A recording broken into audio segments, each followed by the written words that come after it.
Alhamdulillahirabbil alamin. Innal hamdalillah nahmaduhu wa nasta'inuhu wa nastaghfir wa na'udzubillahi min shururi anfusina wa min sayyiati a'malina. May yahdihillahu fala mudhillalah wa may yudhlil fala hadiyalah. Asyhadu an la ilaha illallah wa asyhadu anna Muhammadan abduhu wa rasulullah nabiyya ba'da. Oke teman-teman sekalian, kali ini kita bertemu lagi ya dalam podcast rangkaian September Hitam yang diselenggarakan oleh Menteri Politik Hukum dan HAM BEM UMM periode 2023-2024. Nah, kali ini kita ada pembahasan yang sangat menarik nih teman-teman, di mana kita seringkali mendengar apa itu istilah terkait September Hitam ya. Karena memang menurut kami di Polhukam BEM UMM, September Hitam ini sangat penting sekali teman-teman untuk dibahas dan rangkaian ceritanya memang sangat menarik untuk diulik bersama. Karena saya meyakini bahwasanya masih banyak dari kawan-kawan mahasiswa sekalian, kawan-kawan aktivis sekalian, itu masih banyak yang belum paham ataupun mungkin banyak yang belum mengerti secara umum ataupun secara mendetail terkait bagaimana kegiatan September Hitam ini. Nah, oleh karena itu kita di sini menghadirkan pakar gitu ya, hak asasi manusia di Kota Malang selaku aktivis. Beliau ini adalah Bung Daniel selaku Ketua Lembaga Bantuan Hukum Pos Malang. Mungkin bisa dikenalkan dulu Bung Daniel terkait nama, kemudian background, sekarang lagi fokus di mana Bung kira-kira? Kalau nama ya jelas ya, nama Daniel Alexander Siagian, background mungkin sekarang di LBHI, LBH Surabaya Pos Malang. Kesibukan ya tiap hari ya kita mendampingi kasus, melakukan pengorganisiran, termasuk juga yang sekarang ini lagi hangat di Kota Malang kan Kanjuruhan ya. Iya, Kanjuruhan. Dan kebetulan memang keluarga korban basis dari dampingan kita. Jadi untuk kegiatan ya seperti kegiatan advokasi pada umumnya, kasus banyak begitu kan, dan negara makin sakit dan kita dipaksa sehat gitu kan dengan keadaan sekarang ini. Mungkin itu kalau keseharian sama kegiatan tiap hari. Jadi keseharian ada di YLBHI, LBH Pos Malang. Betul, gitu ya. betul. Nah jadi sudah tidak dilakukan lagi nih teman-teman, kita mengundang beliau ke sini. Karena memang ada beberapa rentetan tragedi yang mau kita kupas tentunya teman-teman, yakni mulai dari tragedi PKI ya tahun 65, kemudian ada tragedi Tanjung Priok, kemudian ada tragedi Semanggi.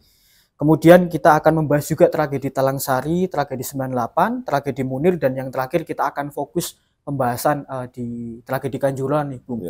Nah mungkin kita bahas yang pertama dulu nih Bung ya, terkait tragedi PKI itu sendiri. Kita ketahui kan bahwasannya PKI ini kan merupakan sejarah kelam gitu ya, terkait banyaknya pembantaian di sana, kudeta dan sebagainya yang dilakukan oleh mereka yang afiliasinya dengan Partai Komunis ya. Nah, membunuh beberapa jenderal, dan itu kan pasti menimbulkan sesuatu yang sangat membekas gitu loh. Terkhusus bagi memang para pihak yang tidak terlibat langsung, tetapi mereka itu mendapatkan diskriminasi oleh pemerintah, oleh masyarakat, oleh berbagai lembaga yang terindikasi itu. Nah, kira-kira bisa diceritakan nih Bung, kira-kira apa sih yang memang belum terselesaikan daripada tragedi PKI, dan juga korban-korban itu yang tidak terlibat itu diskriminasinya itu bagaimana Bung? Mungkin itu Bung. Coba kita lebih ngambilnya di luar dari mindset mainstream pada umumnya, bahwa G30S, saya nggak bilang PKI-nya, G30S ini kan secara sejarahnya ada beberapa disparitas sumber ya. Ada yang mengatakan ini dari sebagian kelompok ini dan kelompok ini, tapi sebagai bagian dari kejahatan hak asasi manusia, dia termasuk dalam kategori pelanggaran hak asasi manusia berat masa lalu. Nah, pelanggaran hak asasi manusia berat masa lalu menitik fokuskan bahwa korban ataupun keluarga penyintas dari PKI ya hari ini gitu kan, ternyata hari ini kalau kita lihat banyak terjadi krisis terhadap proses penegakan hukumnya. Kenapa seperti itu? Bahwa selain krisis penegakan hukum, bisa kita lihat implikasi dari pasca terjadi G30S ini, dia berakibat pada adanya pendiskriminasian terhadap hak akses terhadap hak sipol dan ekosop dari ex ataupun penyintas ataupun keluarga keturunan PKI. Kalau mungkin teman-teman kita kan kelahiran 98-an ya, 90-an gitu. Dulu kita sempat ada pelajaran pendidikan moral Pancasila. Ya kan, doktrinasi P4, pedoman penghayatan pengamalan Pancasila. Eka Prasetya Pancakarsa. Dan memang itu kan adalah bentukan Orde Baru yang sengaja menjadi bagian alat dari hegemoni. Bagaimana sebenarnya dengan dalil Pancasila boleh nih hak asasi manusia dihilangkan, dibunuh, dibantai, dan tanpa ada penyelesaian proses penegakan hukum yang berkeadilan. Ya kan? Dulu kita sering melihat ada namanya pembedaan kolom KTP. Iya, itu ada dulu kan? Itu ada. Semenjak pasca reformasi itu dihapuskan. Ya kan? Dulu anak cucu keturunan ataupun simpatisan PKI dia tidak boleh berpartisipasi dalam konteks politik. Ya kan? Caleg, pileg, dan lain sebagainya. Di Undang-Undang Pemilu 2004 pasca reformasi itu dihapuskan. Pasal 34 huruf G kalau nggak salah kan.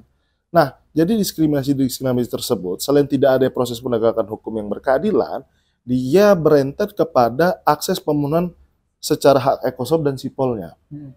Ya kan? Jadi itu satu hal. Yang kedua, kalau kita bicara soal G30S, jelas bahwa aktor, ini kita berbasis fakta, kita berbasis data, aktor ataupun dalang dari G30S itu sendiri kan tidak lain adalah negara. Melalui sejumlah operasi-operasi militer yang melibatkan unsur paramiliter ya, waktu itu ya. Karena di daerah saya di Medan, Sumatera Utara itu juga lahirnya paramiliter yang sekarang yang kita sering menggunakan kekerasan itu kan justru dibenarkan oleh negara. Jadi ada unsur omnisionisnya di situ, ada unsur pengabaiannya, ataupun bahkan kesengajaan menyuruh untuk melakukan pembantaian. Nah, kalau kita lihat ini bagian dari kejahatan HAM masa lalu yang harusnya diselesaikan oleh negara. Wabil khusus di lahirnya Undang-Undang Nomor 26 Tahun 2000 tentang pengadilan HAM. Maka sebagai bagian dari state responsibility, pertanggungjawaban negara, harus digelar pengadilan HAM ad hoc-nya. Nah, yang menjadi rancu adalah kan pelakunya sudah banyak yang meninggal gitu kan. Kan korbannya sudah banyak meninggal. Sabar dulu, pengadilan umum dan pengadilan HAM itu berbeda. Kalau pengadilan umum dia ada masa daluarsa, kurang lebih 20 tahun terhadap suatu kejahatan tertentu. Di pengadilan HAM kita tidak mengenal yang namanya daluarsa.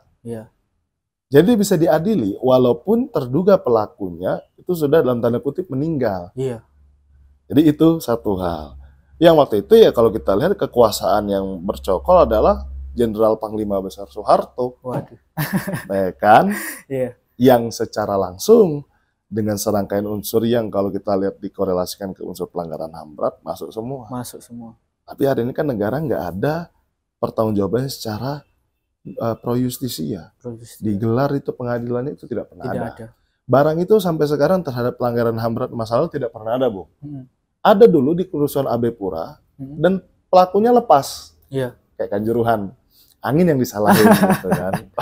Itu satu hal. Pelakunya lepas. Nah, G30S itu juga sama. Kalau dibilang apakah ada anak keturunan sekarang? Ada. Ya kan? Dan yang paling menjadi satu pendiskriminasian hak keperdataan juga. Misal gini, ada satu aset properti milik keturunan atau keluarganya PKI. Bagaimana akses keperdataannya ketika dia dibunuh secara paksa, dihilangkan ataupun disingkirkan? Kan ada yang beberapa eksodus ya, eksil ya, kalau kita lihat eksil 65 itu.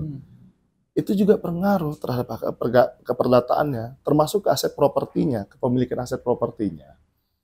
Nah, hari ini kalau kita lihat ada satu kerancuan, makanya kenapa dikatakan September Hitam, ada satu hal yang gelap nih. Gelapnya adalah bagaimana pengadilan HAM itu nggak pernah digelar.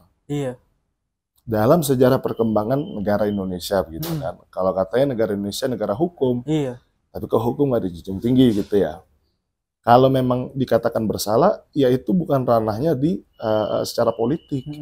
Dia masuk dalam ranah kategori pengadilan.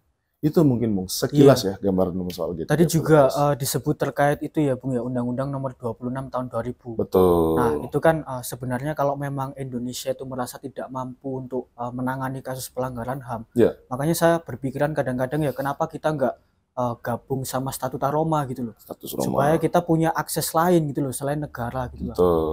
Dan sebenarnya gini, ini sempat di 2015 Pengadilan HAM ad hoc Den Haag di Belanda. Mungkin Bung juga sempat mendengar bahwa memutuskan karena waktu itu digelar 2015-an gitu kan, bahwa memutuskan bahwa Soeharto melakukan terduga pelaku pelanggaran HAM berat. Itu diputus di Pengadilan HAM ad hoc Den Haag, Belanda. Itu ya?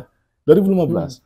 Yang waktu itu kebetulan aku pribadi masih belum kuliah ya, gitu kan. 1 tahun lagi sebelum masuk kuliah.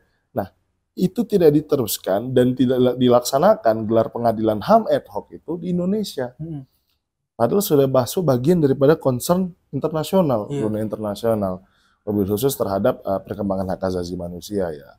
Jadi itu sekilas Bung soal G30S itu. Berarti sampai sekarang juga masih ada diskriminasi itu Bung. Soalnya saya dengar berita terbaru itu yang barusan dicabut ya oleh mantan Jenderal Purnawirawan Andika Perkasa itu kan katanya sudah bisa daftar TNI. Apakah cuma itu aja yang menjadi terbaru terkait bagaimana penghapusan diskriminasi itu atau masih banyak Bung? Masih banyak Bung. Masih banyak. Masih banyak. Eksil ataupun penyintas 65 itu kalau kita lihat tidak hanya satu yang dipenuhi tapi yang lainnya tidak. Sambil contoh satu, bagaimana pemulihan nama baik. Iya, pemulihan nama baik perlu itu. Itu. Yang kedua adalah proses peradilan yang fair terhadap kejahatan masa lalu yang sampai sekarang belum diadili. Iya. Jadi itu menjadi satu kefatalan ya kalau aku bilang ya. Kefatalan refleksi lagi-lagi negara dalam melakukan penegakan hukum dan hak asasi manusianya. Iya. Gitu, Bung. Ya jadi itu ya teman-teman ya terkait tragedi yang pertama, terkait tragedi PKI, bahwasanya walaupun memang tragedi itu memang sudah selesai ataupun mungkin sudah berlalu, cuma masih banyak ternyata korban yang mendapatkan diskriminasi sebegitu beratnya. Padahal kan banyak juga dari keluarga korban ataupun mungkin anak-anak korban ex PKI dan sebagainya, ya itu tidak terlibat secara langsung gitu loh. Nah yang terlibat itu kan tokoh-tokohnya, tapi kenapa mereka kok terkena impact daripada itu semua? Itu kan kita nggak fair juga kalau memang mengadili mereka secara sepihak. Nah kita berlanjut ke tragedi yang kedua nih Bung. Nah kita akan membahas terkait tragedi Tanjung Priok. Nah ini kan pemerintahan merilis bahwasanya korban yang ditimbulkan daripada penembakan dan sebagainya itu hanya 33 korban gitu loh Bung. Sangat sedikit sekali dibandingkan oleh lembaga-lembaga kemanusiaan yang ada. Nah makanya saya sangat menyesalkan, sedangkan banyak yang merilis itu ada ratusan gitu loh. Bahkan ada yang menyebut sampai 500 lebih yang meninggal gitu loh. Walaupun memang kita mendengar itu terkait peradilan, terkait Tanjung Priok itu ada yang diputus bersalah di tingkat pertama sampai kasasi, tapi kan tidak fair juga gitu loh. Nah mungkin bisa diceritakan sekilas gitu terkait tragedi itu. Ini tidak hanya terjadi di Tanjung Priok ya. Jadi di rangkaian kasus-kasus di bulan September itu yang diadili adalah orang yang nggak memiliki kewenangan yang tinggi. Melainkan kalau kita bahasa lebih awam kan adalah orang-orang dalam tanda kutip aktor lapangan. Dia tidak memiliki kewenangan untuk memobilisasi pasukan, dia tidak memiliki kewenangan untuk mempersenjatai pasukan. Dan orang-orang tersebut yang kami rasa ada namanya pertanggungjawaban komando. Yang sampai sekarang pertanggungjawaban komando itu tidak pernah clear. Di tragedi Tanjung Priok. Jadi di tahun 94, ini bukan kata LBH, jadi disclaimer dulu, bukan kata LBH, tapi kita ngacu dari sejumlah laporan koalisi masyarakat sipil dan juga laporan Komnas HAM. Di tahun 2000 menyatakan ada 2 orang berlatar belakang militer, yang salah satu adalah Sutrisno, saya lupa satu lagi siapa, gitu kan. Dia patut untuk diselidiki keterlibatannya dalam tragedi Tanjung Priok tahun 94. Nah, sampai sekarang barang itu tidak pernah digelar di pengadilan. Dalam hal ini adalah pengadilan HAM ad hoc, ya kan? Pastinya. Nah, yang namanya disparitas data, ada yang mengatakan 20-an begitu kan, ada yang mengatakan ratusan begitu kan. Dia berimplikasi kepada pemenuhan hak penyintas. Kalau kita ngacu di Undang-Undang 26 tahun 2000 gitu ya Bung Abdul ya, kita mengacu ada namanya restitusi dan kompensasi dan rehabilitasi. Kalau jumlah korbannya tidak bisa dipastikan oleh negara, lembaga negara yang memiliki kewenangan untuk menyelidikinya atau mendatanya begitu kan, bagaimana dengan nasib orang-orang yang tidak terdata ini dalam hal pemulihan dan juga kompensasi dan rehabilitasinya? Ini secara non yudisialnya Bung. Jadi dalam penegakan hukum itu kan ada yudisial, ada non yudisial. Sebenarnya tidak dipisah, tapi dia satu paket. Tapi seringkali negara gandeng, dipisah gitu kan, nggak digandeng. itu berimplikasi kepada yang namanya pemulihan, rehabilitasi dan juga kompensasinya. Yang sampai sekarang saya bingungnya adalah bahwa negara mengakui beberapa bulan lalu, Bung, beberapa peristiwa pelanggaran HAM berat masa lalu, tapi tidak mau menggelar pengadilannya. Ada, Bung, di impresnya itu di Jokowi, Jokowi yang bilang impres gitu kan. Salah satunya sekarang ini pemantaunya adalah alumni UMM juga dan alumni Brawijaya gitu kan. Iya. Mengatakan ada beberapa pelanggaran HAM berat masa lalu yang diakui. Tapi itu nggak digelar pengadilannya. Katanya tidak mengesampingkan yudisial. Sedangkan non yudisialnya itu dijalankan. Ini kan ibarat bahwa oke, negara mengakui ada maling, tapi malingnya nggak ditangkap. Tapi malingnya nggak ditangkap. Ya kan? Maling nggak ditangkap, malah bercokol di balik kekuasaan. Itu secara analoginya gitu kan, Bung ya. Negara mengakui nih, tapi dia nggak mau menyelesaikan bahwa pelanggaran HAM berat masa lalu salah satu mekanisme yang sudah tertuang dalam undang-undang adalah pengadilan HAM. Itu nggak pernah digelar, negara malah fokus pada pemulihan dan juga rehabilitasi kompensasi terhadap korban pelanggaran HAM masa lalu. Tapi nggak pernah digelar ini kasusnya, sehingga menjadi tanda tanya. Termasuk Tanjung Priok kan salah satu yang di-mention ya sama Presiden Joko Widodo, sempat disebutkan Jokowi menyesal terjadi pelanggaran, tapi nggak pernah ada komitmen akan diusut tuntas, ya kan, untuk segera memerintahkan dari awal memerintahkan Jaksa Agung dan Komnas HAM, tapi sampai sekarang nggak ada hasilnya. Nah, itu yang menjadi satu kefatalan ya. Saya bilang fatal karena negara kita tidak mampu, unable untuk menggelar ataupun menindak pelaku yang bersalah dalam kejahatan kemanusiaan, termasuk Tanjung Priok.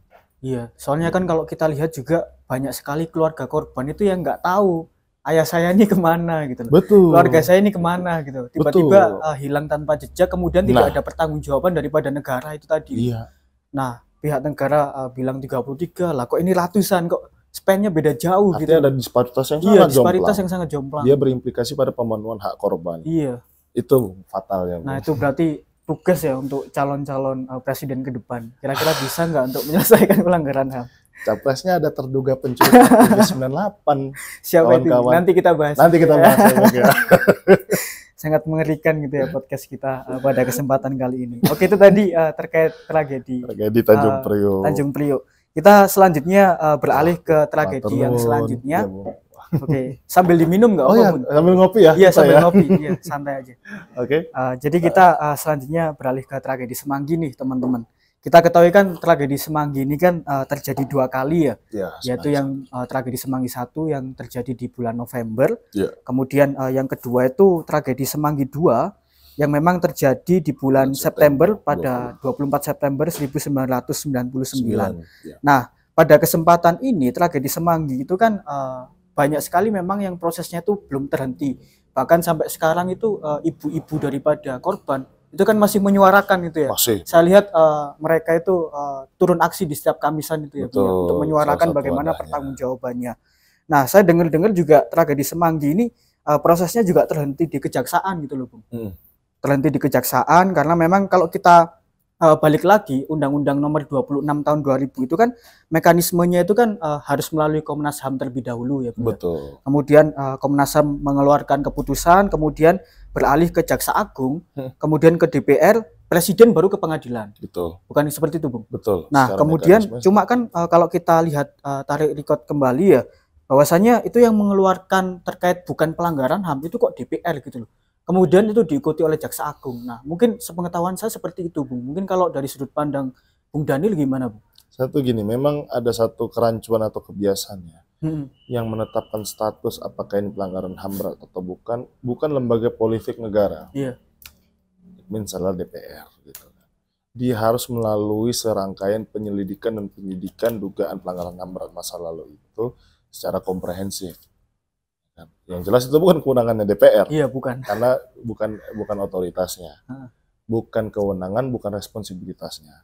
Tapi yang paling jelas adalah bahwa yang namanya Tanjung Priok, Semanggi 1, Semanggi 2, yang waktu itu teman-teman mahasiswa ya demo soal undang-undang PKB, bukan PKB yang lain, ya kan, penggunaan keadaan bahaya gitu kan, bukan yang lain gitu ya. Maksudnya perjanjian kerjasama bersama gitu, bukan gitu. Takutnya salah tangkap. Salah tangkap gitu kan.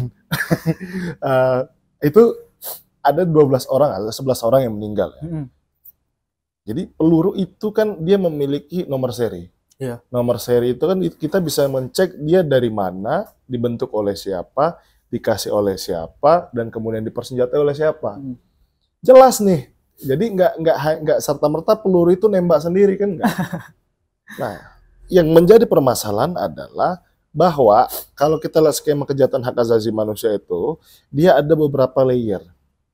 Layer dalam artian ada beberapa lapisan.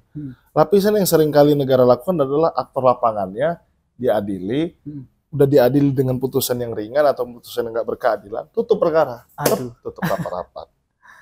Dan itu terjadi, dan ini fakta ya, Bung Abdul ya, faktanya seperti itu. Nah, yang menjadi permasalahan adalah ketika waktu itu era pasca reformasi, yang dituntutkan adalah salah satunya selain undang-undang RUU PKB adalah tolak difungsi ABRI. Iya, difungsi ABRI. Baru disahkan melalui TAP MPR nomor 6 sama nomor 7 tahun 2000. Artinya bahwa ada satu, dalam tanda kutip ya, satu gelombang perlawanan terhadap difungsi ABRI yang sebenarnya menjadi salah satu faktor penyebab utama dalam kekerasan dan pelanggaran HAM berat di sejumlah wilayah. Dan tidak diadili dengan penegakan hukum yang berkeadilan. Itu yang menjadi satu krusialnya ya. Nah, yang itu sampai sekarang pun di salah satunya Semanggi 1, Semanggi 2 tidak pernah diusut. Siapa jenderal militer yang bertanggung jawab atas hal itu? Semanggi itu kan tidak tiba-tiba terjadi. Dia harus melalui serangkaian operasi. Ada rantai komando ya? Ada rantai komando, ada karakteristik kebijakannya, sistem kebijakannya seperti apa, kebijakan operasinya ya. Dan itu tidak pernah digelar dan diadili. Lagi-lagi saya mau bilang bahwa kegagalan negara dalam penegakan HAM adalah tidak mampu menindak orang-orang yang seharusnya bersalah, orang yang seharusnya diadili, tapi sekarang seolah kebal hukum. Itulah yang kita sering kami teman-teman masyarakat sipil bilang impunitas, impunite gitu kan. Orang yang bersalah malah nyapres. Harusnya bersalah gitu kan. Orang yang terduga begitu kan jadi one team press. Nah, itu yang menjadi problematika secara kompleksnya, Bung Abdul. Salah satunya adalah banyak ya, kita nggak bisa lihat dalam satu bahagian aja. Salah satunya adalah Semanggi 2. Ada salah satu keluarga korban namanya Bu Sumarsi, yang sampai sekarang pun dia tetap menyuarakan. Itu apa, ibunya itu siapa? Bu Sumarsi. Oh iya. Nah, salah satu keluarga korban aktivis yang dibunuh ya di era 98. itu nggak sih Bang? Ya, itu ya. Bu Sumarsi. Nah, Bu Sumarsi ini setiap kali Kamisan dia terus menyuarakan di mana nih komitmen Presiden Joko Widodo terhadap keadaan anak saya.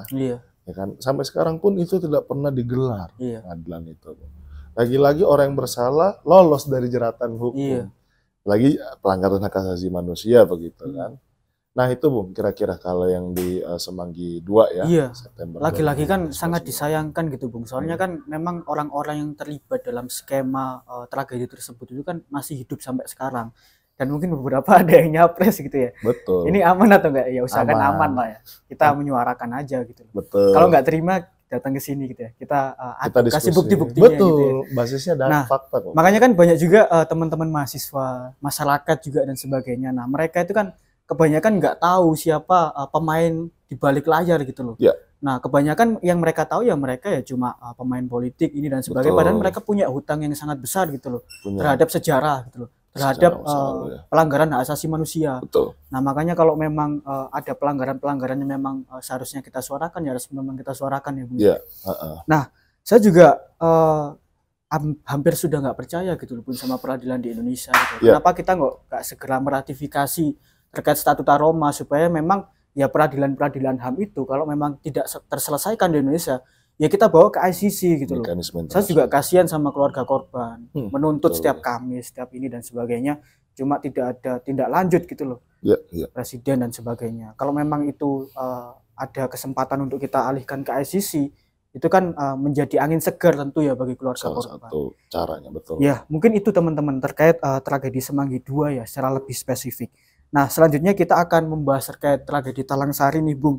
Ini kan juga saya rasa juga di kalangan aktivis, kemudian di kalangan mahasiswa, ini nggak terlalu keras nih, Bung, Notice, suaranya ya. terkait tragedi Talang Sari. Nah, mungkin bisa diceritakan dulu, Bung, terkait tragedi Talang Sari.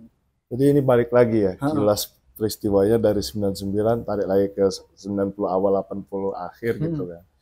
Yang jelas begini, Talang Sari itu kan ada satu wilayah di Lampung Timur, dan di Lampung Timur itu ada sekelompok jamaah yang pada saat waktu itu, saya harus sebut namanya, yang namanya Jenderal A.M. Hendro Priyono, ya kan, mertuanya Andika Perkasa, gitu kan, itu sebagai Kopassusnya Danjen Kopassus.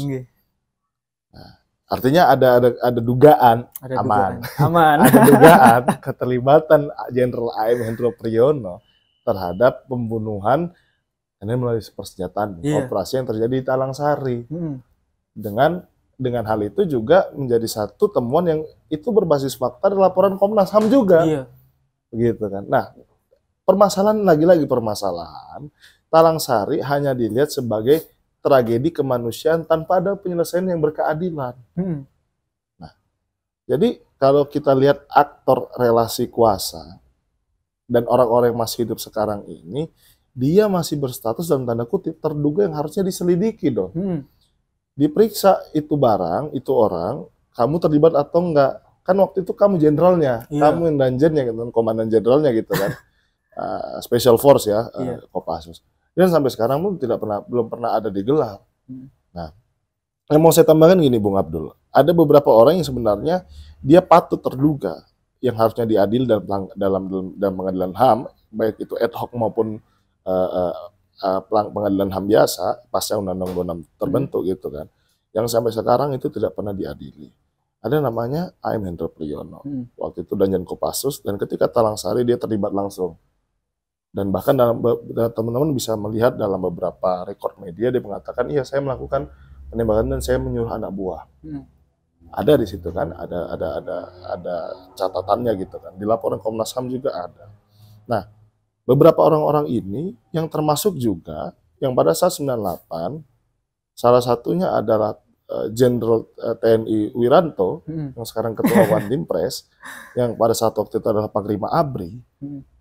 Dia secara terang-terangan dalam satu wawancara gitu kan menjelaskan, dalang dari yang namanya penculikan aktivis 98 itu ada 2 orang. Ini terlegitimasi dalam keputusan Dewan Kehormatan Perwira ABRI, dan Kehormatan Perwira ABRI menetapkan bahwa Letjen TNI Prabowo Subianto dia terduga terlibat bersalah dalam penculikan aktivis 98. Yang namanya penculikan pasti melawan hukum, Bung. Iya kan. Ya kan. Dan pada saat waktu itu bukan alih-alih setelah dipensiunkan dini itu diadili, sekarang nyapres lagi. Ini yang menjadi satu fakta yang sebenarnya ironis, gitu kan. Beberapa jenderal-jenderal tinggi kita seolah lepas dari pertanggungjawaban hukum. Jenderal tinggi terduga jenderal-jenderal tingginya tidak pernah diadili, plus gandeng sama oligarki. Cocok Bung ya. Jadi paket lengkap gitu kan. Pelanggaran HAM-nya tidak pernah diusut lagi. Malah sibuk nyapres lagi. Ini menjadi satu fakta yang sangat ironis ya Bung. Lihat keterlibatan orang itu, dan juga siapa namanya, Muhdi Purwo Pranjono adalah latar belakang militer yang juga memiliki sejarah terhadap pelanggaran HAM berat masa lalu. Ketika dia menjadi militer ya pada saat jenderal tingginya ya. Mungkin itu Bung. Ininya. Berarti banyak juga ya keterlibatan daripada TNI dan sebagainya yang sampai saat ini tuh terjun juga di dunia politik gitu loh. Betul. Nah makanya kan kalau TNI itu mengatakan seringkali menggembor-gemborkan kami itu berjiwa kesatria gitu loh. Kalau memang teman-teman TNI itu memang berjiwa kesatria, ya kenapa kok nggak segera diselesaikan gitu loh. Cuma memang beberapa kali klarifikasi mungkin yang disampaikan oleh Prabowo gitu Bu ya. Prabowo kan juga pasti kan setiap nyapres kan diulang-ulang kan terkait pelanggaran HAM dan sebagainya. Cuma kan klarifikasinya dia ya oleh beberapa orang memang masih terkesan normatif gitu ya Bu ya. Jadi makanya terus diungkit gitu loh. Nah makanya ya kita menunggu gitu loh sebenarnya. Kasihan juga keluarga korban yang memang terdampak. Nah itu mungkin teman-teman terhadap tragedi Talang Sari. Nah selanjutnya kita bahas ini Bung, terkait tragedi 98 di mana kerusuhan itu di Jakarta itu kan berlangsung secara besar-besaran. Betul. Banyak juga aktivis mahasiswa yang terlibat di sana. Nah, kira-kira sejarah kelam kemudian pelanggaran HAM apa sih Bung yang mungkin terjadi di tragedi 98 ini? Ya, ada beberapa pelanggaran HAM berat yang jelas itu dalam satu kerangka crimes against humanity, kejahatan terhadap kemanusiaan. Ada penghilangan orang secara paksa, ya salah satunya adalah Wiji Tukul, Iya, gitu Tukul. kan. Yang kemarin istrinya almarhumah Mbok Sipon meninggal dunia di awal Januari. Ada Ucok Munandar Siahaan, seorang mahasiswa, dan banyak orang-orang hilang yang sampai sekarang status keberadaannya apakah masih hidup, apakah sudah meninggal, tidak tahu. Tidak tahu. Nah, kejahatan kemanusiaan, penghilangan orang secara paksa, dan juga yang namanya extrajudicial killing, pembunuhan di luar hukum berarti ya, itu menjadi satu, karena waktu itu kan gelombang menuju reformasi, dan pasca reformasi ada susulan gelombangnya juga, ada beberapa gelombang ya, 98 itu, ada Semanggi 1, kemudian kerusuhan yang lainnya diikuti beberapa kerusuhan, salah satunya banyak ini ya, pemerkosaan dan sebagainya ya. Nah itu juga terhadap beberapa etnis minor gitu kan, itu juga yang menjadi satu yang saya mention tadi gitu kan, satu fakta yang ironis bahwa kerusuhan ataupun tragedi 98 itu tidak pernah diselesaikan secara penegakan hukum yang berkeadilan. Ini salah satunya ada kebetulan cucunya kuliah di Brawijaya, Pak Payan Siahaan, dengan beberapa keluarga orang hilang, Ikatan IKOHI ya, Ikatan Keluarga Orang Hilang, tetap mendesak bahwa oke, negara mengakui nih ada kerusuhan 98 yang menjadi pelanggaran HAM berat masa lalu. Tetapi tanpa adanya, dengan hanya statement tanpa adanya penyelesaian berkeadilan, itu sama saja bohong. Ya kan? Ya, salah satu contohnya adalah yang terlibat pada saat waktu itu terduga Letjen TNI Prabowo Subianto. Saya harus ulangi beberapa kali supaya kita paham ada sejarah fakta yang ironis yang sampai sekarang belum pernah diselesaikan. Ya, soal preferensi politik kembali ke masing-masing. Tapi bukan tendensi. Keputusan Dewan Kehormatan Perwira sampai kepada rekomendasi DPR tentang penghilangan orang secara paksa itu menegaskan satu muara, adalah tentang digelar itu pengadilan HAM, termasuk terhadap unsur-unsur kejahatan kemanusiaannya. Di pasal 7 sampai 9 itu udah clear, Bung. Di Undang-Undang 26 tahun 2000. Siapa yang terduganya? Ada ini, ada ini, ada ini. Ya kan? Ada satu unsur operasi yang secara tersistematis dan juga meluas. Korbannya tidak hanya satu, ya kan, tapi meluas. Ada karakteristik kebijakan yang sampai sekarang kalau kita buktikan dalam beberapa laporan itu sebenarnya tinggal hanya keputusan political will negara untuk menggelar itu. Tapi nyatanya apa? Barang itu tidak pernah dihadirkan. Lagi-lagi barang itu nggak pernah dihadirkan dalam sejarah 25 tahun ya, 26 tahun nih reformasi. 25-26 tahun reformasi ini tidak pernah dihadirkan sebagai satu fakta yang harusnya diselesaikan. Gitu ya kan? Itu menjadi ininya kerusuhan 98 itu. Menjadi satu fakta ironis lagi. Lagi-lagi fakta ironis lagi. Kalau ngomong September Hitam itu. Sekali lagi kita nggak butuh omong kosong ya, Bang. Betul. Kita butuh pengadilan itu digelar ya. Digelar. Kadang juga itu, walaupun pengadilan digelar, kadang juga hasilnya nggak memuaskan gitu. Betul. Itu yang menyakitkan juga kan. Itu yang sangat menjadi. Seakan-akan kita cuma dikasih bualan semata gitu loh. Nah, oke, itu tadi terkait tragedi 98 ya teman-teman. Kita lanjut ke tragedi yang selanjutnya nih. Ini yang juga lagi happening sampai sekarang, yang masa daluarsanya juga sudah selesai nih, Bung. Sampai sekarang Komnas HAM ternyata belum menetapkan terkait pelanggaran HAM yang terjadi pada Munir itu ternyata belum ditetapkan sebagai pelanggaran HAM berat gitu loh. Nah, kalau itu belum ditetapkan, ternyata kan kita nggak bisa mengusutnya sampai sekarang kalau memang sudah masuk masa daluarsa gitu loh. Sedangkan kalau kita ketahui kan Munir ini kan dulu itu kan berangkat ke Belanda untuk menuntut ilmu ya, di Universitas Utrecht. Cuma dia meninggal di atas daratan Rumania karena memang diindikasi memang sebelumnya tuh waktu meminum jus jeruk itu diracun dan sebagainya. Tapi dengar-dengar sudah ada tim investigasi khusus, Bung, terkait hal itu. Cuma katanya datanya hilang itu. Gimana ini? Itu hilang di Setnek, Sekretariat Negara. Di Setnek gitu ya. Itu zaman eranya Presiden SBY begitu kan. Itu sangat janggal juga tuh, kok bisa ya di Setnek itu hilang datanya. Dan ketika dilaporkan ke Ombudsman beberapa tahun yang lalu, Ombudsman bilang tidak ada maladministrasi Waduh. penghilangan apa namanya dokumen TPF itu, Iya. ya kan? Ombudsman-nya ya saya harus sebut namanya Prof. Najih gitu kan. Iya, tahu lah. Kebetulan ketua Ombudsman pada saat waktu itu. Dan ini fakta teman-teman. Saya harus sampaikan fakta ini bahwa pembunuhan Munir sampai sekarang dan beberapa kasus pelanggaran HAM masa lalu adalah sengaja dirancang untuk gagal dalam mengungkap kebenaran, ataupun intended to fail. Kenapa? Karena negara tidak memiliki keseriusan, bahkan cenderung melindungi terduga pelaku penjahat HAM itu di lingkaran kekuasaan. Nah, itu ininya ya, apa namanya, faktanya ya. Iya. Yang kedua, soal pembunuhan Munir begini. Satu, teman-teman bisa ada beberapa kompilasi ringkasan tentang TPF. Fakta ini juga diperkuat dengan beberapa laporan masyarakat sipil dan Komnas HAM bahwa ada penyalahgunaan kekuasaan lembaga negara yang pada saat itu adalah Badan Intelijen Negara, yang waktu itu adalah operatornya adalah Maijen Muhdi Purwo Pranjono melalui si Polikarpus yang sudah dibuktikan pengadilan. Ada unsur permufakatan jahat. Nah, unsur permufakatan jahat itu sebenarnya masuk dalam unsur kategori pelanggaran hak asasi manusia. Di pesawat GA74 itu 974 itu, ya kan, yang namanya arsenik, Bung, itu kan tidak sebisa semua orang itu mengakses, sangat tidak mungkin gitu kan. Hanya boleh digunakan untuk kepentingan tertentu.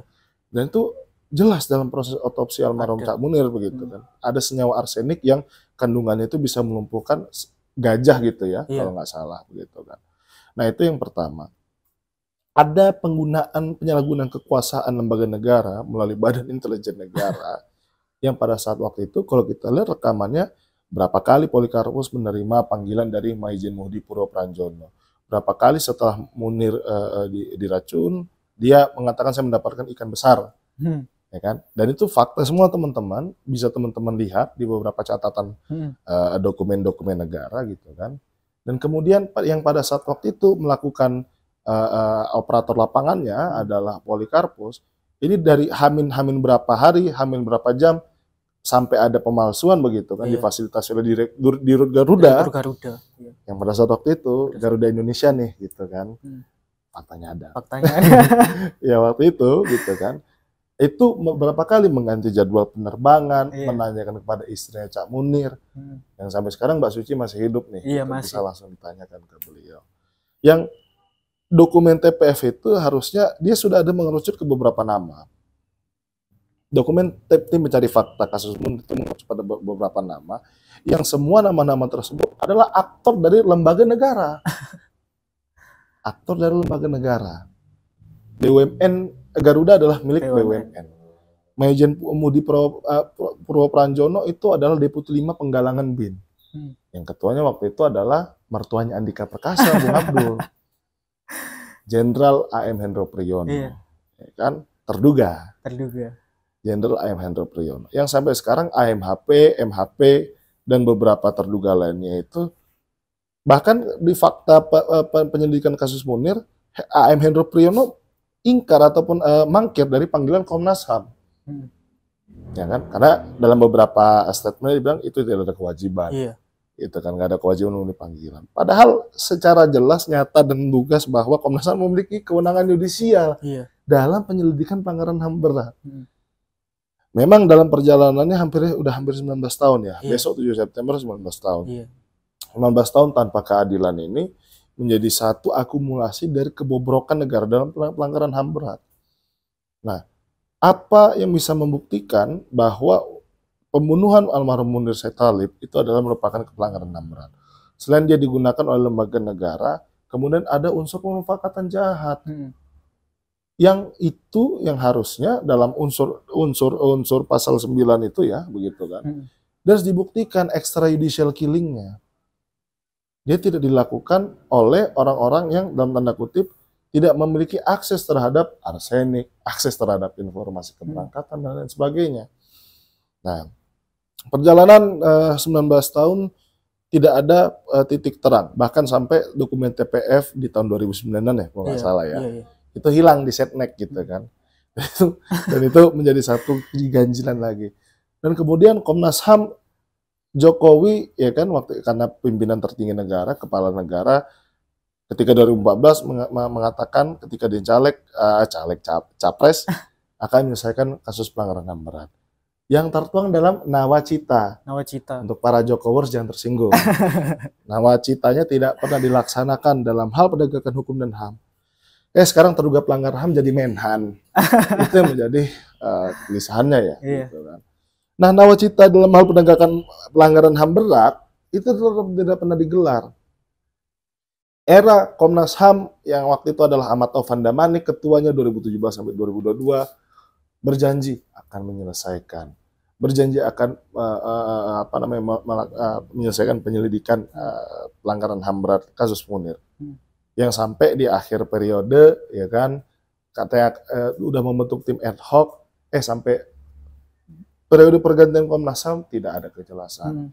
Nah, memang terakhir Komnas HAM eranya Mbak Bu Adnike ya, Adnike Nowasingiro, kemudian beberapa kawan-kawan mengabarkan berjanji akan maksimal akhir 2023 ini akan menetapkan memang udah masuk dalam paripurna Komnas HAM, akan menetapkan kasus Munir sebagai pelanggaran HAM berat. Tapi namanya janji kita harus skeptis juga, Bung. Iya. Sudah hampir 19 tahun, bahkan 19 tahun itu bukan waktu yang sebentar. Belum ditetapkan juga ya sebagai pelanggaran HAM berat. Betul. Dan kenapa harus 2023 akhir? Iya. Bukannya 2024 Pilpres. Ya kan? Ya mungkin itu jadi ajang kampanye juga, Bung. Bisa jadi salah satunya. Tetapi yang paling fatalnya adalah bahwa kasus pelanggaran HAM berat itu dalam pasca reformasi 25 tahun reformasi selalu dijadikan komoditas politik. Iya, selalu dijadikan bancakan untuk menaikkan elektabilitas dan juga politik elektoral. Jadi dia ada undang-undang, ada jaksa agung, ada Komnas HAM-nya, tapi tidak pernah dilakukan penegakan hukumnya. Malah di tahun lalu Agustus 2022 Jokowi membentuk satu tim PPHAM namanya. Ada impresnya mengatakan bahwa akan melakukan penyelesaian non-yudisial pelanggaran HAM berat masa lalu. Tapi sampai sekarang yudisialnya nggak pernah jalan. Iya. Salah satunya kasus Cak Munir 7 September 2004. Iya. Ya kan? Memang betul bahwa pelakunya sudah diadili. Iya, pelaku lapangan. Bukan otaknya. Polikarpus itu punya kepentingan apa? Ya kan, dalam beberapa wawancara sebelum dia meninggal karena COVID kan dia berapa kali membantah kan. Iya. Di Mata Najwa waktu itu ya di wawancara, saya tidak merasa melakukan pembunuhan yang ada janggal di Mahkamah Agung yang sebelumnya mie goreng jadi jus jeruk dan lain sebagainya. Dan pada saat waktu itu juga di saat yang bersamaan begitu kan, pasca pembunuhan Munir, Mudi Puro Pranjono di tahun 2006 ya kalau nggak salah, dia ditetapkan bersalah begitu kan. Tapi sampai pengadilan tingkat MA dia lepas onslah gitu kan kalau bahasa kita. Tapi nggak pernah digelar. Itu pengadilan HAM. Lagi-lagi bedanya pengadilan umum dan pengadilan HAM adalah bahwa pengadilan umum pelakunya bisa dari sipil. Iya. Tapi namanya pelanggaran HAM berat, ia jelas bahwa aktornya ataupun pelakunya adalah dari unsur negara. Dengan seluruh alat lengkapannya. Nah itu yang terjadi pada kasusnya Cak Munir. 19 tahun tanpa keadilan, yang sampai sekarang pun penguasanya tidak memiliki komitmen yang tegas. Iya. Iya. Tapi kira-kira terkait itu, Bung, terkait pengajuan kasus Munir ini masih diusahakan untuk menjadi kasus pelanggaran HAM berat itu masih dilakukan? Itu yang dilakukan oleh Kasum. Kasum. Ya, Komite Aksi Solidaritas untuk Keadilan Munir. Iya. Teman Kasum termasuk ya beberapa kawan di Jakarta gitu kan. Kontras. Termasuk ada Kontras juga di situ, termasuk juga Bu Suciwati yang kebetulan jadi istrinya almarhum Cak Munir juga tetap memperjuangkan hal itu. Bahkan besok saya baru dapat kabar ada seruan aksi solidaritas mendesak Komnas HAM untuk menerapkan pelanggaran HAM berat. Jadi ikhtiar sudah dilakukan. Yang hari ini yang masih pasif dan juga mohon maaf tutup telinga mungkin dari pihak yang memiliki kekuasaan. Nah itu Bung yang menjadi ini ya kasusnya Cak Munir ya. fakta ironis, yang Iya. lagi-lagi fakta ironis. Fakta ironis. Betul. Iya, jadi itu tadi teman-teman, sudah ada beberapa rangkaian tragedi yang memang sampai saat ini tuh belum selesai. Apalagi kan tragedi Cak Munir ini kan memang habis ini kita peringati lagi gitu loh, setelah 19 tahun Betul. gitu. Tanggal 7 nanti kita juga bakalan ziarah ke makamnya beliau. Hmm. Dimana sampai sekarang juga, ya kalau kasus sebesar ini ternyata tidak bisa diselesaikan oleh negara gitu loh. Apalagi ke depannya gitu loh. Banyak sekali pelanggar HAM berat itu tadi, dan juga kita yang selaku aktivis untuk menyuarakan, ya tidak menutup kemungkinan kita akan mengalami hal yang sama gitu. Serupa, betul. Nah makanya itu yang sangat disayangkan gitu loh, jika memang rangkaian pelanggaran HAM ini tidak ada satupun yang memang terselesaikan. Betul. Saya Nah, mungkin tambahin, Bung. ya, Barangkali gimana, Bung? teman-teman, bukan endorse ya, bukan. Saya hanya mengajak teman-teman kalau memang ingin lebih dalam membaca soal kasus Cak Munir, biografinya, mungkin teman-teman bisa ngakses, ada namanya buku Mencintai Munir. Itu ditulis sendiri oleh Bu Suciwati, tepatnya launchingnya 7 September tahun lalu. Yang itu ada beberapa fakta-fakta yang mungkin teman-teman barangkali supaya ikhtiar kita menolak lupa, memperdalam hal itu. Jadi itu semua berbasis fakta. Ya ada kisah percintaannya, gitu kan, ada kisah romansanya, itu banyak sekali. Aku nggak mau spoiler gitu. Dan juga kalau memang versi Inggris ada bukunya Matt Easton, itu tentang biografinya Cak Munir juga, tentang perjalanan advokasi kasus Cak Munir, namanya We Have Tired of Violence. Itu salah satu beberapa buku ya, tapi aku rekomendasiin buku Mencintai Munir itu, yang jadi paling orang terdekat karena fakta tersebut ditulis oleh orang terdekat, langsung. Iya, saya sering kali mendengar juga anaknya Cak Munir itu tanya ke Mbak Suci, di mana ayahnya dan sebagainya. Waktu ditanya seperti itu, ya bagaimana gitu loh perasaan seorang ibu kalau memang pada faktanya ayahnya itu dibunuh karena memang memperjuangkan HAM. Betul. Sampai sekarang juga Bu Suci juga memperjuangkan Omah Munir itu, Bung, ya. Sampai sekarang ternyata ya mungkin masih terkendala dana dan sebagainya sehingga belum selesai ya, Bung. Bukan terkendala dana, karena kebetulan Yayasan MHM Museum HAM-nya udah jadi. Tapi memang dari Pemkot Batunya nggak memiliki kepastian, nggak memiliki komitmen yang konkret terhadap eksekusi penyelenggaraan Museum HAM Munir itu. Jadi memang Omah Munir sudah ada jauh sebelum Museum Munir itu didirikan. Itu rumahnya di Sidomulyo ya, di Batu dekat arah Selekta. Ini teman-teman yang mau mempelajari lagi bisa datang ke Omah Munir gitu kan. Harus itu supaya mengenang masa lalu. Tetap kita menolak lupa, Bung. Menagih PR negara juga. Itu yang bisa kita lakukan gitu kan. Oke. Mungkin itu teman-teman terkait pembahasan tragedi pembunuhan Munir ya. Nah, kita beralih pada pembahasan yang terakhir nih teman-teman, yang tentunya masih hangat juga akhir-akhir ini karena memang momentumnya sangat pas sekali, di mana ada tragedi Kanjuruhan yang menewaskan. Sekarang update-nya berapa? 130? Tetap 135 secara data itu. 135 secara data. Nah, kira-kira bagaimana itu negara menyikapi hal ini? Kemarin juga putusan MA juga sudah dikeluarkan, tapi hukumannya kayak orang maling sapi gitu. Sebentar sekali gitu. Padahal yang dibunuh ada 135 orang gitu. Tidak sebanding. Iya. Nah, sampai saat ini kan teman-teman yang ada di Malang kan juga terus mengawal. Nah, kira-kira update-nya seperti apa, Bu? Oke, update-nya. Sebelum saya update, mungkin ini kita menjadi satu, saya nggak tahu ya, kok September Hitam puncaknya tragedi pembantaian Kanjuruhan gitu kan, 1 Oktobernya. Ironisnya adalah bahwa sejak awal kan kita, mungkin termasuk kawan-kawan BEM kan waktu itu ke Kamisan juga, sejak awal kita berpandangan ini bukan hanya pidana biasa, bukan hanya tindak pidana 359, 360, kealpaan mengakibatkan orang meninggal sama kealpaan mengakibatkan orang luka berat, tapi sejatinya ini merupakan pelanggaran hak asasi manusia yang berat. Sejak awal Koalisi Masyarakat Sipil menegaskan dan juga menggarisbawahi tentang hal itu. Kenapa? Karena satu begini, dia tidak dilakukan secara tanpa, dia tidak lahir dalam ruang yang hampa. Ada aparat yang dipersenjatai di situ. Senjatanya seperti apa? Senjata PHH. Tapi kalau kita lihat renpamnya atau rencana pengamanan pertandingannya yang dibuat oleh Polres Malang, yang waktu itu Kapolresnya adalah AKBP Verly Hidayat, langsung sebut nama ya, Bung ya. Nggak apa-apa, Bung. Tidak ada dalam kondisi merah. Kondisi merah itu kan berarti kondisi yang sudah sangat riweh, kacau gitu kan. Penggunaan gas air mata. Yang ada adalah kendali senjata tumpul. tongkat, tameng segala macam.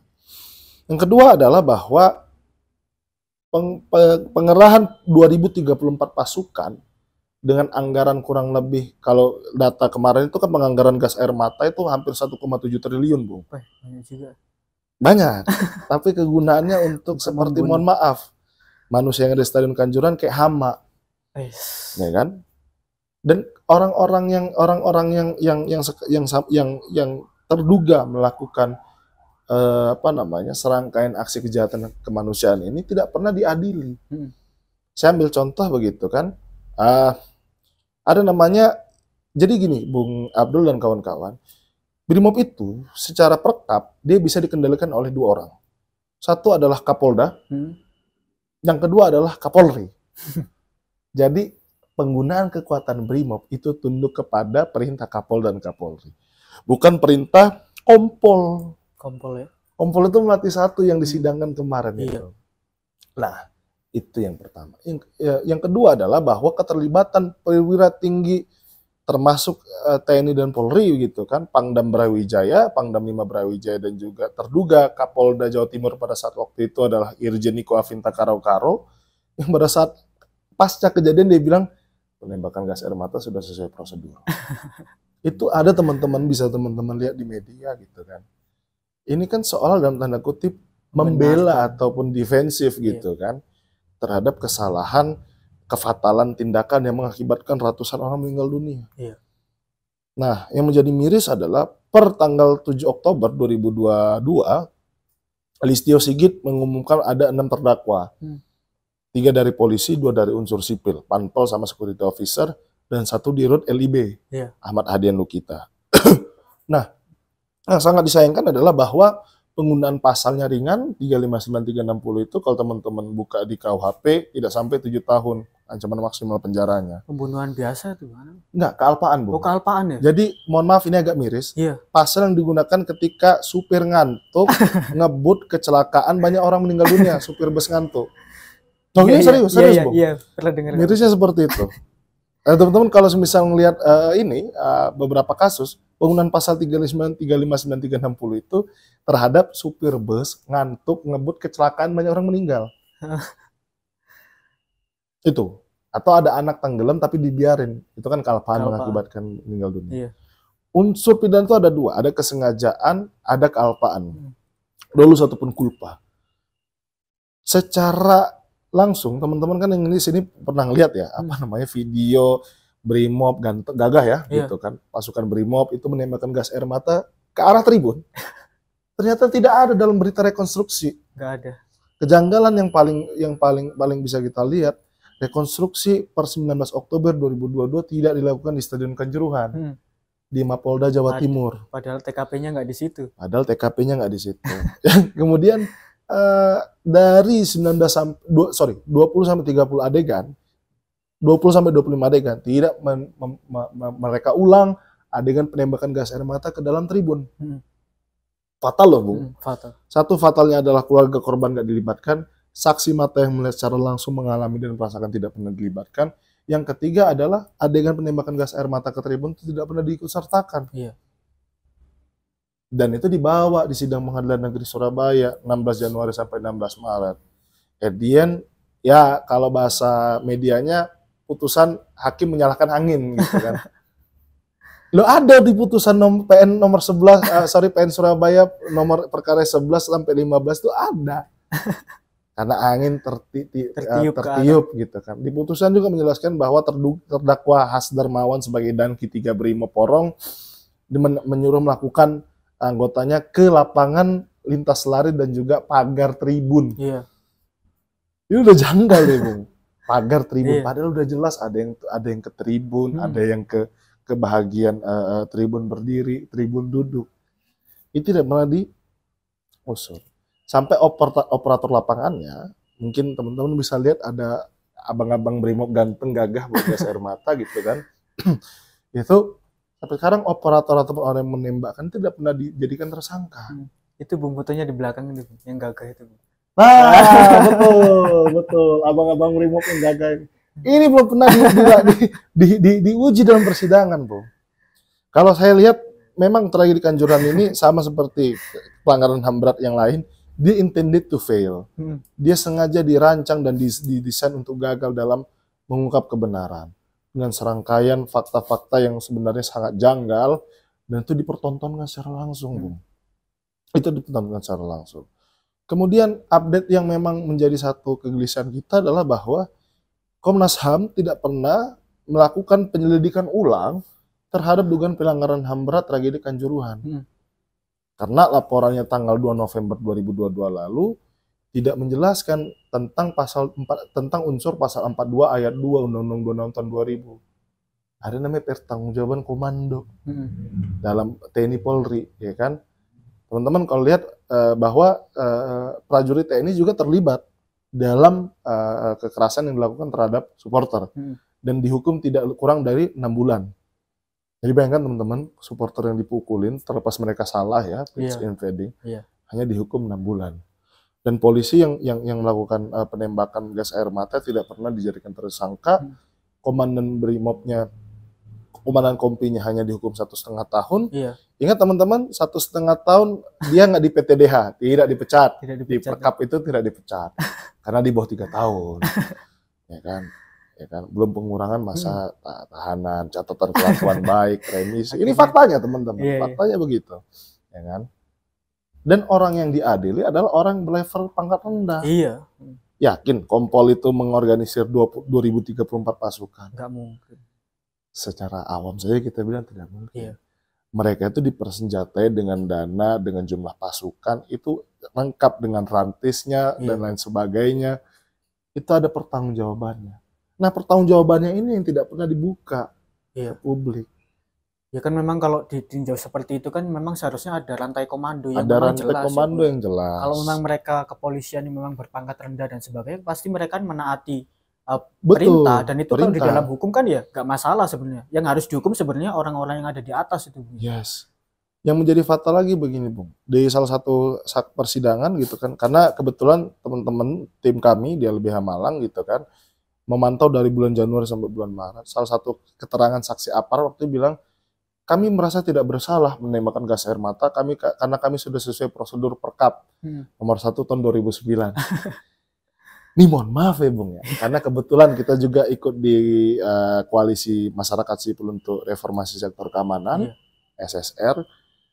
Ada satu Perkap yang jarang sekali itu dilakukan oleh aparat pengamanan atau aparat kepolisian. Perkap ini udah berlaku hampir 13 tahun, mau 14 tahun. Ada Perkap nomor 8 tahun 2009 tentang implementasi standar hak asasi manusia anggota Polri. Ternyata. Dan Perkap itu nggak jadi pertimbangan. Ini menjadi janggal. Lebih detail lagi, Bung. Dalam temuan kami, Koalisi Masyarakat Sipil, sama TGIPF ya, yang dikomandoi Prof. Mahfud, menemukan ada 11 jenis gas air mata. Ingat, ada 11 jenis gas air mata yang diuji dalam persidangan hanya ada 2. Aduh. Gas air mata kuning sama merah, itu bentukan PT Pindad. Ada beberapa gas air mata yang mungkin teman-teman lihat di video itu kan ada yang 1 proyektil menyebar 5. Namanya multismoke proyektil. Itu tidak pernah diuji. Ini punya siapa, ini dipersenjatai oleh siapa, dan kemudian lain sebagainya tidak pernah diuji. Efeknya seperti apa, ada yang kadaluarsa tidak diuji, begitu kan. Ini semakin janggal. Dan bahkan kalau teman-teman lihat ada namanya Undang-Undang Pelarangan Senjata Kimia. Gas air mata itu adalah salah satu senjata kimia yang dilarang. Karena secara medis di luar disiplin ilmu kita dia mengakibatkan beberapa hal gitu kan. Dan itu tidak pernah diuji di persidangan, Bung. Tidak pernah diuji. Iya, yang sangat memprihatinkan juga kan terkait laporan dari TGIPF ya. Betul, TGIPF. Itu kan sudah melakukan investigasi sedemikian rupa, tapi ternyata tidak satupun ya Bung ya, yang memang rekomendasi itu dipakai. Tidak keseluruhan rekomendasi TGIPF dan rekomendasi Komnas HAM, rekomendasi LPSK, ini lembaga negara ya, itu dijalankan secara maksimal. Contoh yang namanya Komjen Purnawirawan Iwan Budianto, Iwan Bule gitu kan, yang dulu pernah jadi Kapolda, tidak pernah diusut itu orang. Kalau memang di negara berani begitu kan, mengusut terduga pelaku kejahatan kemanusiaan karena ada unsur kejahatan di situ. Karena gini, Bung, PSSI mengadakan perjanjian kerjasama dengan Mabes Polri terhadap pengamanan di seluruh pertandingan. Yang jelas dia akan menggunakan mobilize pasukan. Tidak pernah didalami dugaan keterlibatannya. Jadi pelaku-pelaku level atas itu dalam tragedi Kanjuruhan tidak pernah diusut secara tuntas. Nah, yang menjadi janggal lagi, ini menjadi satu perjuangan ikhtiar keluarga korban juga adalah karena kita basisnya adalah kepentingan dan kebutuhan advokasi keluarga korban. Dari tanggal 15 November 2022, beberapa keluarga korban mengajukan yang namanya laporan model B. Dengan penggunaan pasal yang berbeda, dengan yang terlapornya ada beberapa, salah satu orang memiliki pangkat kewenangan yang tinggi, tapi sampai sekarang gantung. Dan itu terjadi di Polres Malang, Kabupaten, di Kepanjen. Yang menjadi fatal lagi, alih-alih bahwa rekonstruksi itu di tempat kejadian perkara, tempatnya mau direnovasi. Dan ini wacana dari bulan Juli kemarin ya, bulan Agustus. Dia mau direnovasi. Apa yang menjadi fatal? Bukan tempat itu tidak boleh renovasi, tapi bahwa itu harus digelar rekonstruksi merupakan suatu kebutuhan. Kenapa? Teman-teman, saya ajak berpikir, Sambo rekonstruksinya di mana? Di rumahnya. Di Duren 3 Saguling. Kan? David Ozora yang melakukan selebrasi korbannya David Ozora di mana? Lokasi pemukulan. Di lokasi TKP kejadian. Ini bukan kata LBH, tapi ini sejumlah aturan Menkuhab yang ini ada dugaan obstruction of justice. Perusakan barang bukti. Perusakan barang bukti. Nah, jadi itu menjadi satu dari sekian banyak kejanggalan dan tragedi Kanjuruhan yang salah satunya ketika, ingat nggak sih Presiden Jokowi ditanya beberapa wartawan bagaimana tindak lanjut keputusan mastermind dalam tragedi Kanjuruhan, jawabnya apa? Saya jawab nanti. Astaga. Ya, itu nggak, ya kita pikir nggak perlu bercandain ya. Orang yang sudah meninggal tanpa keadilan gitu kan. Presiden tidak memiliki keberpihakan. Bahkan ketika kemarin ke Malang, tidak ada tuh sama sekali bahas Kanjuruhan. Malah beberapa keluarga korban aksi di Bulu Lawang, mereka dibentak-bentak sama aparat TNI. Waktu mampir itu, Bung ya? Iya, di Pasar Bulu Lawang itu. Ya kan? Padahal bukan orasi, bukan aksi. Hanya menentangkan poster usut tuntas. Mana janjimu Presiden ketika karena keluarga korban ketika awal kejadian dipertemukan di Rumah Sakit Saiful Anwar, itu Presiden berjanji akan mengusut tuntas. Ya moga-moga tidak ada yang namanya cakap dusta ya.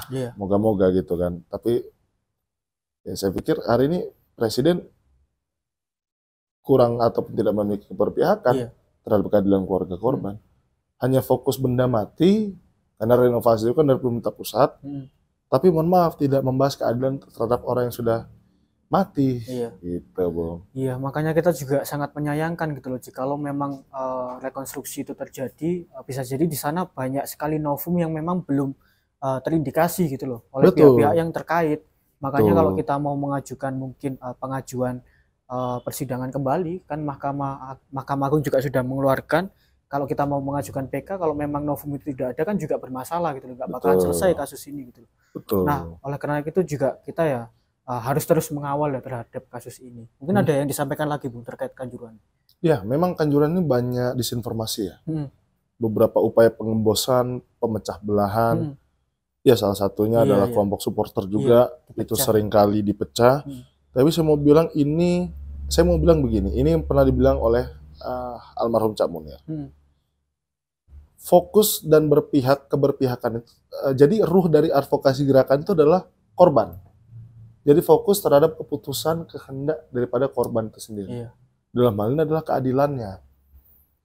Ayo, saya mengajak teman-teman yang hari ini masih memiliki keberpihakan, tetap menyuarakan keadilan, solidaritasnya untuk keluarga korban. Karena sampai sekarang kalau teman-teman turun ke basis dampingan keluarga korban, mereka diterpa pergumulan batin ya. Kalau saya bilang pergumulan batin, bukan berarti nggak ikhlas, tapi ada satu kondisi yang hari ini justru mereka justru nggak mendapatkan keadilan. Yang alih-alih negara bertanggung jawab, dan itu termaktub dalam beberapa ketentuan peraturan undang-undangan. Iya. Sampai sekarang tidak pernah dihadirkan untuk keluarga korban. Alih-alih negara menggelar pengadilan yang fair, malah peradilan yang sesat, Malicious trial process gitu kan. Nggak, tenang Bung, ini nggak kena ITE kok. Aman-aman kok Bung. Peradilan sesat karena ini kita punya basis data fakta yang tidak terbantahkan. Bahkan laporan lembaga negara juga dikesampingkan gitu kan. Nah, saya mengajak teman-teman merawat kembali ingatan, menolak lupa bahwa negara masih memiliki PR terhadap hak asasi manusia. Yang salah satu di depan mata teman-teman, Kanjuruhan. Iya, Kanjuruhan. Bukan di Jakarta, bukan di Kalimantan, di depan mata kita sendiri. Iya, terkait secara keseluruhan sebenarnya kita nggak takut sih Bang. Maksudnya kan terkait apa yang kita bicarakan di sini dan sebagainya. Kalau memang ada beberapa pihak yang memang merasa itu dirugikan ataupun silakan datang, kita klarifikasi, kita tunjukkan bukti-buktinya gitu loh. Kalau memang kita dihalang-halangi ya Bung ya terkait untuk menyuarakan keadilan ya itu malah yang bermasalah ya Bung ya. Iya, betul. Oke. Nah, mungkin itu saja sih Bung terkait pembahasan yang kita sampaikan kali ini. Mungkin sedikit pesan mungkin Bung untuk teman-teman mahasiswa. Kira-kira gimana sih untuk mengawal ya terhadap pelanggaran-pelanggaran HAM itu supaya memang tidak terjadi lagi. Itu satu dulu. Habis ini kita bacakan beberapa pertanyaan dari teman-teman. Oke, baik Bung.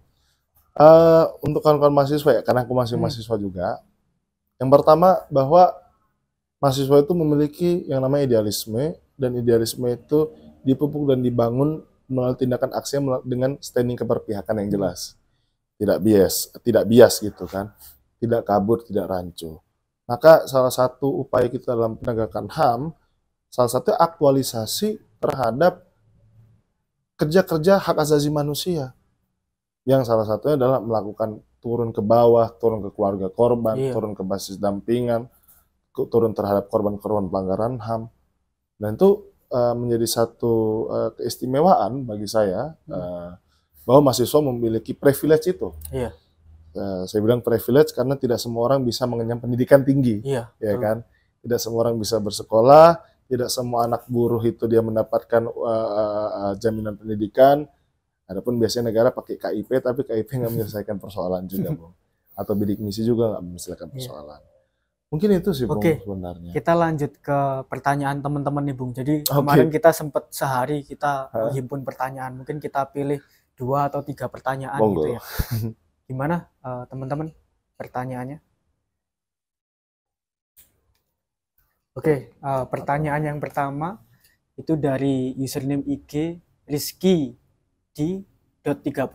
Nah, pertanyaannya itu apakah pantas seorang itu menjadi pemimpin padahal ia tidak peduli akan HAM, tapi di sisi lain ia sangat peduli terhadap isu-isu seperti contohnya global security dan sebagainya. Atau kita tampung dulu, Bung ya? Monggo. Jadi itu pertanyaan yang pertama, Bung. Jadi apakah memang pantas seorang pemimpin itu di saat tidak peduli tentang pelanggaran HAM tapi dia fokus pada isu yang lain, kira-kira masih cocok nggak? Nah, itu yang kedua, pertanyaan dari @toa Peyron. Nah, kenapa gerakan mahasiswa hari ini kurang ada taringnya? Nah, itu mungkin bisa dijelaskan juga, karena kita ya capek juga loh, Bung. Kita ini sering kali turun ini dan sebagainya, tapi ya masih dibilang nggak ada taringnya juga. Ada lagi mungkin satu lagi. Cukup ya? Oke, cukup 2 itu. Ya. Nanti kalau yang pertanyaan kedua kan Bung Abdul masih mahasiswa nih, yang lebih banyak nih gitu kan, atau teman-teman yang lain. Saya mau bilang begini, saya nggak mau melihat Jokowi SBY itu sebagai pemimpin, tapi penguasa. Beda ya, pemimpin sama penguasa kan beda. Dia punya kekuasaan. Apakah pantas ketika seorang pemimpin itu, apakah pantas dia dikatakan sebagai pemimpin tapi tidak layak pertahanan? Saya mau bilang begini, barometer konstitusionalitas Indonesia pasca reformasi adalah mengembalikan ruh konstitusionalitas kita yang sebelumnya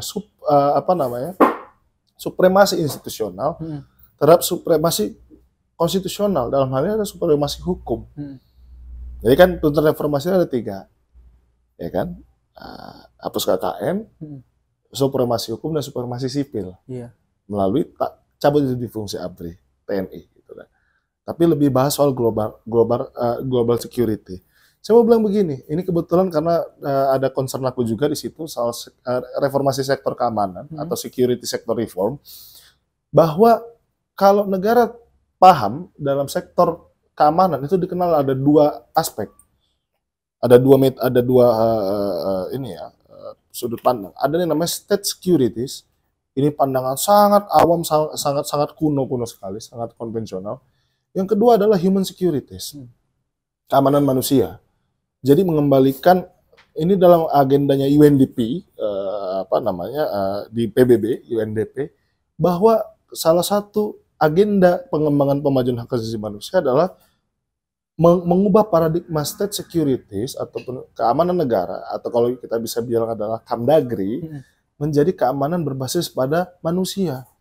Nah, human securities itu dia memiliki 3 aspek. Satu adalah aspek hak asasi manusia, yang kedua adalah aspek humanitarian, yang ketiga adalah aspek pembangunan sumber daya manusia berkelanjutan, sustainable human development. Nah, berbeda dengan global security yang dalam hal ini adalah state securities, keamanan negeri, bahwa negara bukan hanya ancaman negara itu terhadap kedaulatan batas-batas wilayah negara, tapi lebih dalam daripada itu, yaitu adalah keamanan manusia terhadap hak asasi manusianya, humanitariannya, pembangunan manusia berkelanjutannya. Nah, maka adalah satu kefatalan ketika hak asasi manusia itu hanya dipandang sempit sebagai apa yang tertulis dalam undang-undang. Karena dimensi hak asasi manusia itu dia bukan hanya sebatas hukum saja, Bung.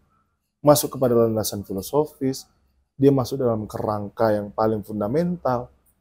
Jadi di luar konteks hukum, dia beyond daripada hukum itu tersendiri. Sehingga kalau penguasa tidak paham akan HAM, maka sebenarnya dia tidak paham terhadap konstitusi. Kenapa reformasi itu menjadi satu tonggak? Gelombang pasal 28A huruf A sampai J itu hadir pasca reformasi melalui undang amandemen yang itu tertuang dalam konstitusi. Ya, maka sebenarnya ini diuji konstitusionalitas penguasa dalam bernegara.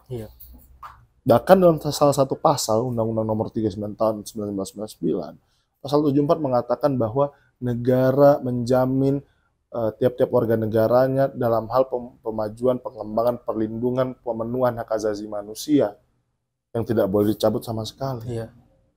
Jadi itu menjadi satu kefatalan ya, ketika pemimpin, saya nggak bilang pemimpin mungkin ya, penguasa.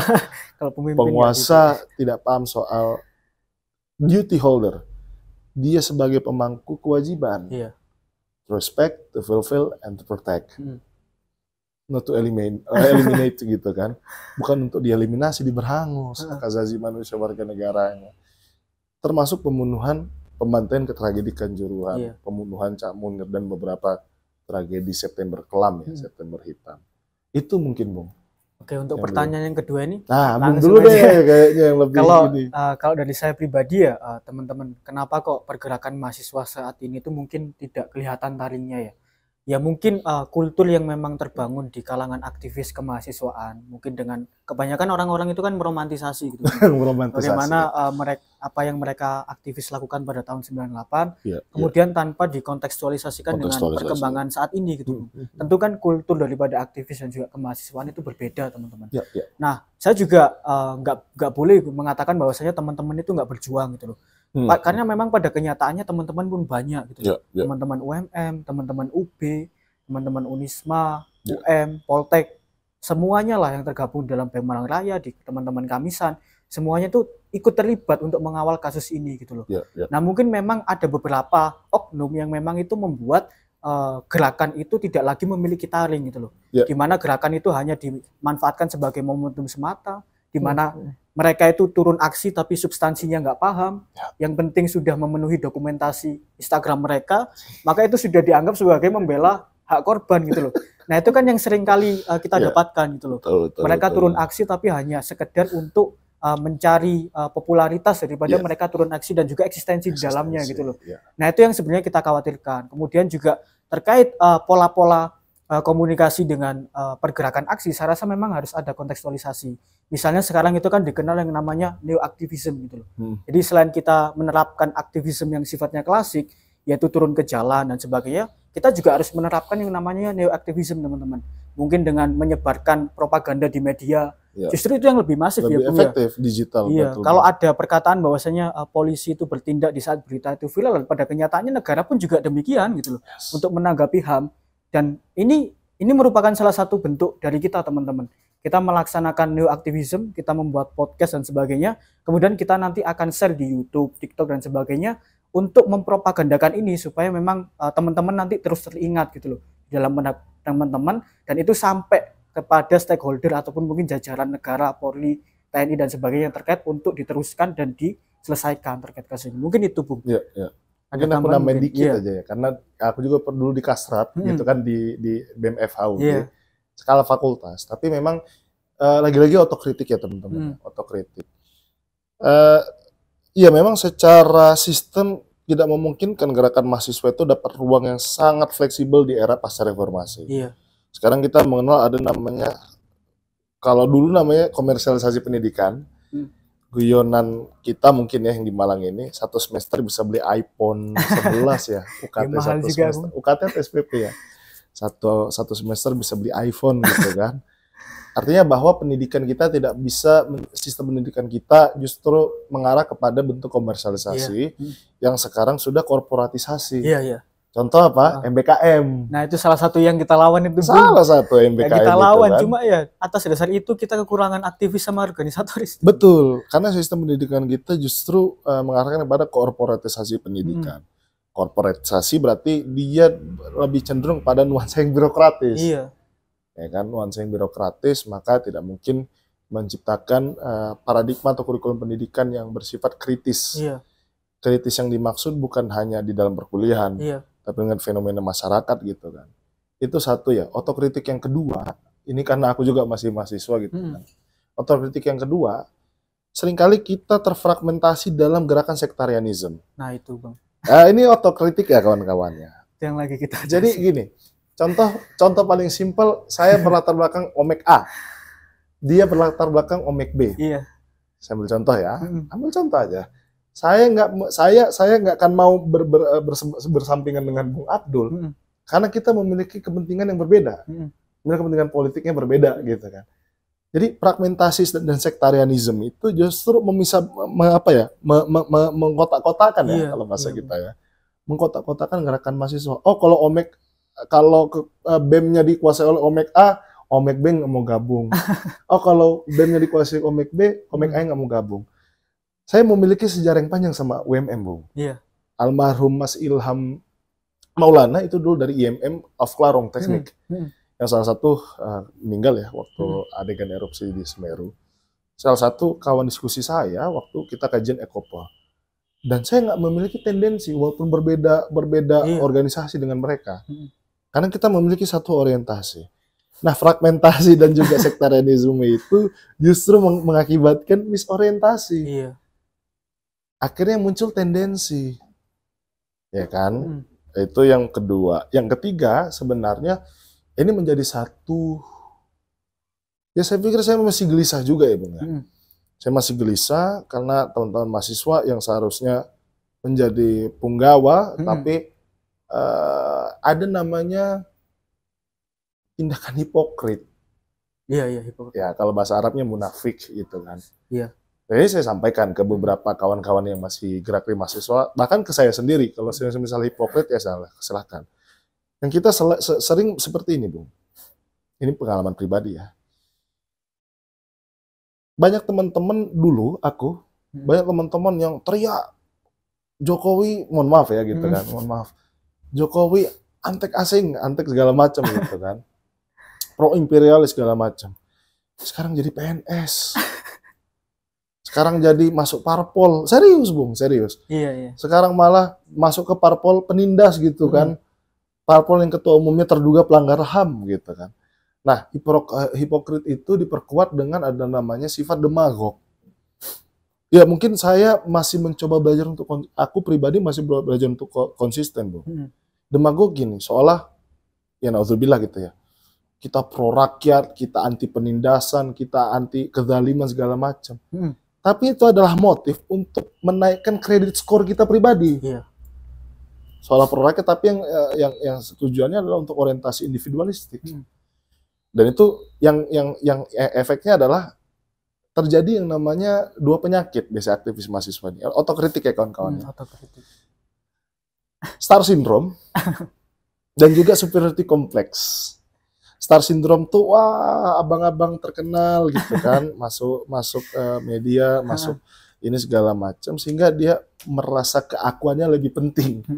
Dan juga superiority complex. Superiority complex itu kan merasa paling benar, merasa paling bisa, seolah paling pro rakyat segala macam lah gitu kan. Sehingga menempatkan posisi mahasiswa sebagai menara gading. Nah, ini yang menjadi otokritik kawan-kawan, otokritik. Nggak ada yang salah dengan otokritik. Menara gading, ngelihatnya dari atas ke bawah. Sehingga pola yang kita ini kan adalah bukan pola yang membersamai masyarakat, tapi kita seolah dalam tanda kutip menggurui masyarakat. Iya.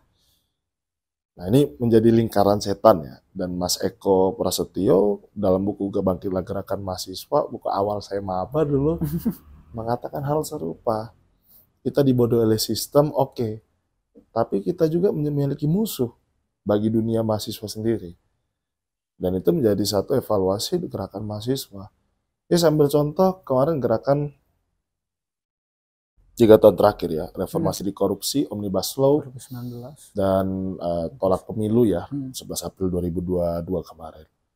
Rata-rata terfragmentasi, Bu. Iya.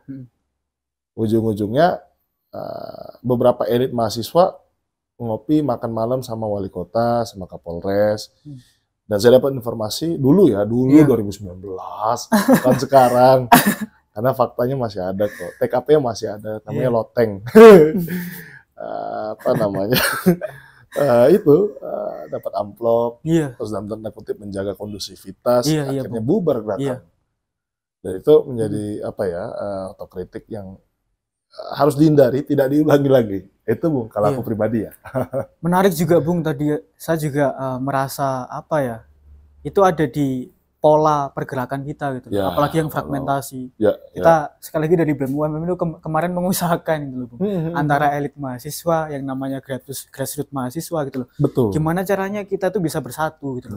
Karena kita juga ada di keduanya gitu loh, Bung. Betul. Makanya kita itu ya gimana ya, maksudnya apa yang kita perjuangkan itu substansinya sebenarnya sama. Terlepas metodenya berbeda ya ayolah kita saling mengerti dan sebagainya. Dan kita ya pengen gerakan itu ya memang yang benar-benar murni gitu loh, Bung. Betul. Walaupun memang agak sulit ya, Bung ya.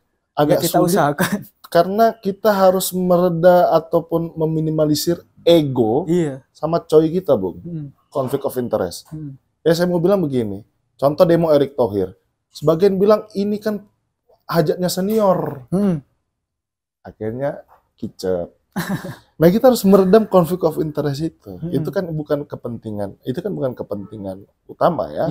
Kan kepentingan sebahagian orang saja. Tapi itu menjadi satu yang bias, Bung. Ketika kita sudah coy, misal ini hajatnya senior, ternyata struktural yang kita serangin adalah senior, kita kicep. Ya itu tadi aku bilang hipokrit. Iya. Nggak nyebut merek ya. Ya kita gimana ya, Bung ya, teman-teman. Ya kita berharap lah untuk pergerakan di Malang ini ya dengan momentum yang sangat baik ya, semoga kita kedepannya bisa bersatu gitu. Itu sih Bung, yang tak harapkan, Bung. Sama Bung. Kemudian yang kedua itu terkait komersialisasi. Nah itu apalagi untuk mahasiswa baru nih. Mahasiswa baru itu jangan hanya terfokus pada komersialisasi pendidikan yang fokus pada MBKM. Kalau di UMM itu ada namanya CUE dan sebagainya. Ya nggak apa-apa, memang teman-teman itu di satu sisi memang fokus untuk karir dan sebagainya. Tapi sekali lagi dengan privilege yang kita dapatkan di kampus, mau nggak mau kan kita juga memiliki beban moral terhadap masyarakat yang memang harus dibela. Nah, terkhusus buat teman-teman mahasiswa baru ya, kalian bergabunglah menjadi aktivis dan juga organisatoris, ya mungkin disambi gitu loh, dengan memang ya menyiapkan kebutuhan kerja ke depan, tapi ya kita harus ideal gitu loh. Iya, betul. Itu sih Bung. Seimbang betul ya, Bung. Kalau dari aku mungkin itu dulu Bung. Iya, betul. Sebagai penutup mungkin ada closing statement Bung? Mungkin kebanyakan ya, tapi aku mau buat disposisinya ke kawan-kawan mahasiswa nih. Kawan-kawan mahasiswa baru yang sekarang mungkin baru masuk ya PESMABA ya. PESMABA. Ini perintah salah satu ajaran agama saya, katakan benar bila itu benar dan katakan salah bila itu salah. Ya kan? Nah, berlomba-lomba dalam kebenaran, kebaikan gitu ya. Khairat, Ibu. Siap. Jadi itu menjadi satu pegangan secara teologis bahwa kalau saya mungkin sedikit dangkal soal pemahaman Islam. Islam itu dia berpihak kepada kaum Ustadz Afin. Dia berpihak terhadap kaum yang tertindas, terzalimi.